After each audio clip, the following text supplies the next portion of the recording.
Taliban is on a rampage in Afghanistan, and that's our top story in this edition of India's Agenda. The country has been falling like a house of cards in the hands of Taliban terrorists. After Herat, the Taliban has captured Afghanistan's second largest city, Kandahar. It comes as a major success for the Taliban because Kandahar is their former stronghold. It's now inching closer to the capital, Kabul. Taliban have cut off a crucial highway link in Ghazni as well. They've essentially taken over 12 of Afghanistan's 34 provincial capitals, weeks after launching the offensive amid the US troops' withdrawal. Meanwhile, with the situation rapidly deteriorating, US is planning to send in 3,000 troops only to help evacuate its officials from the Kabul embassy. Britain too is sending 600 troops to support British nationals leaving the country. Canada is evacuating its citizens and sending troops. India so far has also issued an advisory for its nationals asking them to immediately leave the country. Alarming reports from Afghanistan. Ghazni, Herat, Kandahar. The United States Embassy in Kabul spoke of reports of Taliban executing Afghan army soldiers who had surrendered, saying the information was deeply disturbing and could constitute war crimes. Taliban on Thursday claimed to have taken control of Ghazni, a crucial city leading to Afghanistan's capital, Kabul, amidst US intelligence reports that Kabul could collapse sooner than anticipated. The governor of Ghazni surrendered to the Taliban and was permitted to leave amidst reports of war crimes by the Taliban. Afghanistan's President Ashraf Ghani has not only replaced the Afghan army chief but has also reached out to ethnic Uzbek warlord Marshal Abdul Rashid Dostum and ethnic Tajik leader Ata Muhammad Noor to rally the warlords to fight against the advancing Pakistan-backed Taliban.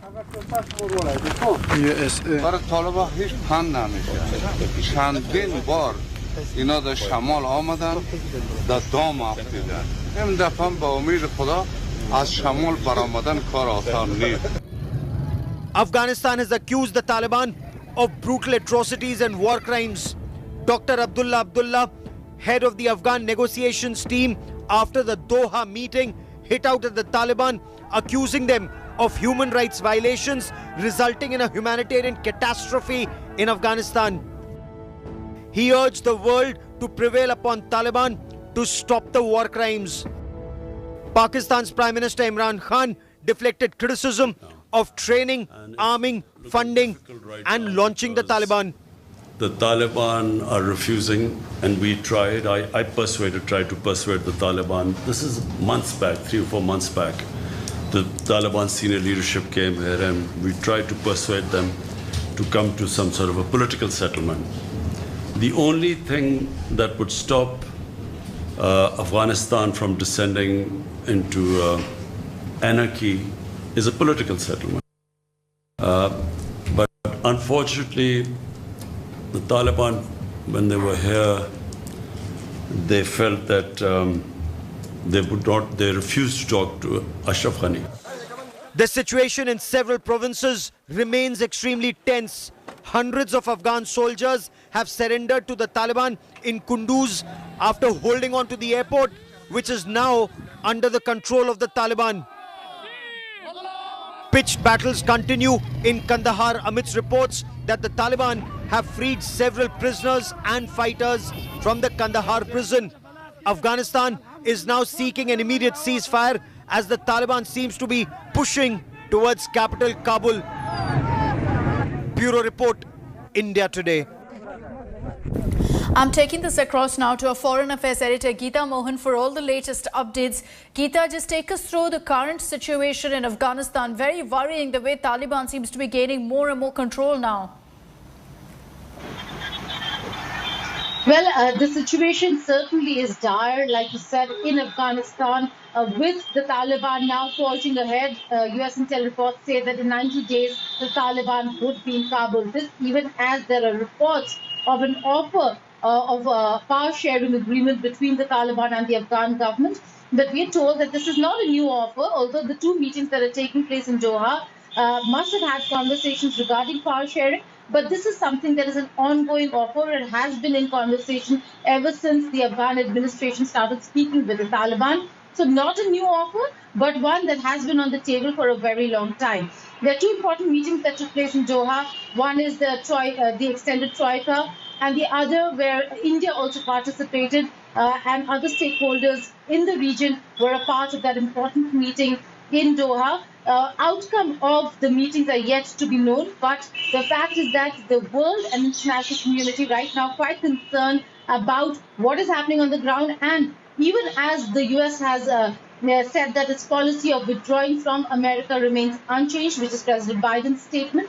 There is new information that's coming in that about 3,000 troops, additional troops, would be sent to Kabul because of the deteriorating security situation, Right. and 1,000 troops would be kept in Qatar in case things get bad in Afghanistan. Okay. Geeta, I just also want to play out the conversation that you had with the Taliban spokesperson on their demands and whether they're open to talks with India to end the Afghan crisis. Sohail Saab, I'm just giving the counter argument. Now, the Afghan administration says the same thing about the Taliban, that if they are talking, then what's the need to capture areas? If the final resolution has to be that the Taliban has to be part of the Kabul administration, where is the need for the Taliban then to capture territories and ground as and when the US and NATO forces are withdrawing? First, what was the need for the Kabul administration to announce a 6 month of military operation against us? What is the need of their saying of killing hundreds of Taliban members, as they claim, every day? So this started by them.